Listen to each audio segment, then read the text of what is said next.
Are you having trouble in the workplace? Well, we have a career article this month that tackles some questions that may be applicable to you and may be applicable to your workplace. So James is back with me. Welcome back, James. Feels good to be back, Brandon. James, from your own experience, what's one way to deal with conflict? Now, this doesn't have to necessarily be workplace conflict. It could be at school. It could be just in life in general. How do you deal with conflict when it comes with another person?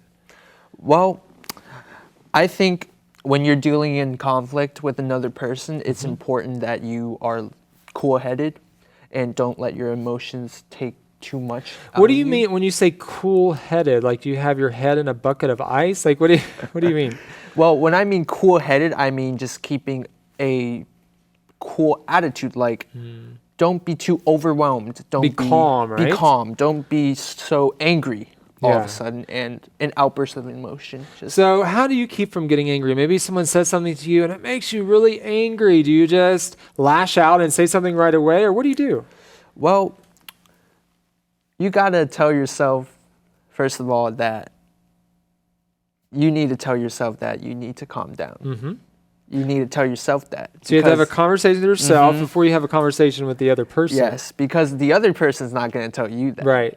And so the best way is for me is to just take a moment, don't say anything, and just maybe close your eyes. Doesn't have to, but just sit in the silence for 5 seconds. Yeah. And then everything that you're mad about the person may be gone in that short span of time.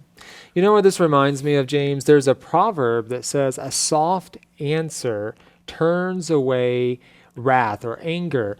And I think, sometimes maybe someone is really angry with you and they're just blah, blah, blah, blah. And then you just kind of reply with a softer answer. Not that that will work all the time, but I think that will get their attention and maybe they will come down a few notches. They definitely tone it down a little. So try that next time when someone's angry with you. Well, what about dealing with people at work who have really different personalities than you have? That can make work challenging, James, or it could be at school or just in life in general. As someone who has a different kind of personality, what do you do in those situations? Well, I think compromising is very good in terms of values.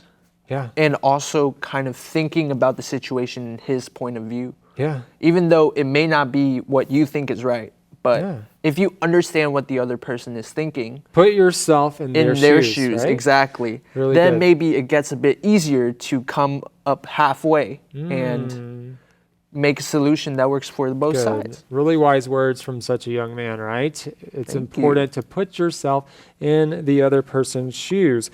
What about when your workload increases, James?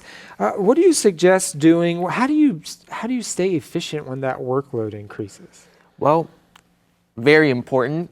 Don't procrastinate. Ooh, that's a big word. Don't put things off, right? Don't put things off. And make sure you just span your workout, you know? Take your time. Take your time. Plan ahead. Exactly. Don't procrastinate. Great. Well, thanks for joining us again, James. Thanks all of you for joining us again as well. And check out our career article for more information.